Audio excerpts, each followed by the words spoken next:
I'm Jamie Baker with the Courier Sports Department, here with Dave Hanneman. We're here to talk about the high school basketball season. We had a little holiday break, but we're back.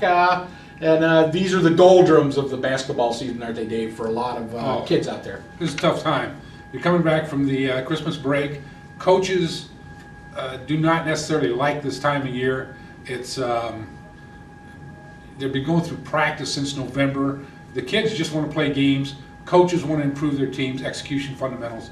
And the next 4 or 5 weeks, as teams get ready for league matchups, key league matchups, and tournament time, this is really, it's the dead of winter.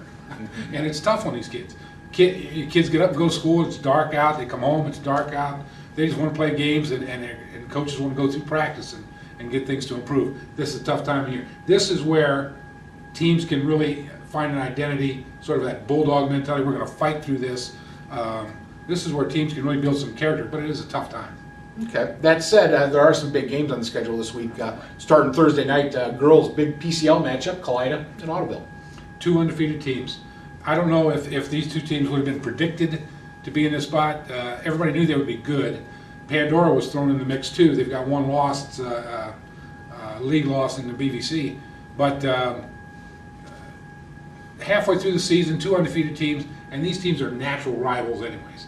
They're close together, Route 224, and for years and years, these schools do not get along well. And when you put something extra on the line, like both unbeaten, maybe undisputed at first place in the league, a lot of intensity in this game. So look for the Wildcats in Big Green to really get after it Thursday night. Now Friday night, we got a couple of big BVC matchups. We got Van Buren at Liberty Benton and Macomb at Arlington. That's traditionally those are the 4 schools here the last few years that have been pretty good, along with Pandora too. Pandora too. And Pandora's got everybody says with their height with Lee and Gratz was one of the picks this year along with Liberty Benton in the BVC.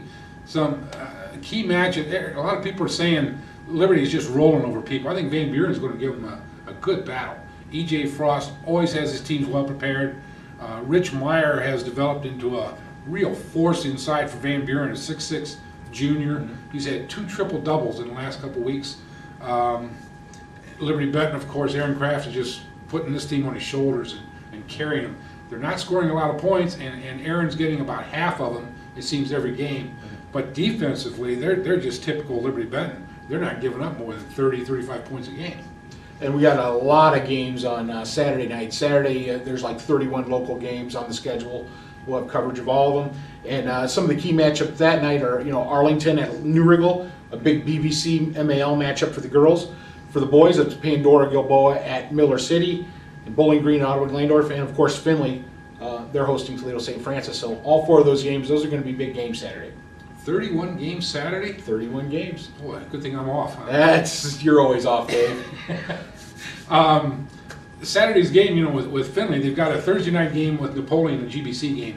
Findlay needs to bounce back. They were playing so well their first 6 games, and then Defiance came to town and just put a smackdown on them that was very, I don't want to say unusual, it just wasn't expected.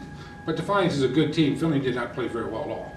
So they need to bounce back, and then they're going to play a St. Francis team that brings in one of the best big men in Northwest Ohio in Storm Stanley, 6'11", center, senior center.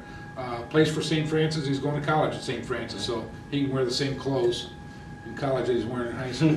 If they don't get it together against Napoleon on Thursday, it's going to be a long night Saturday. It is. I mean, this was a very unknown Findlay team.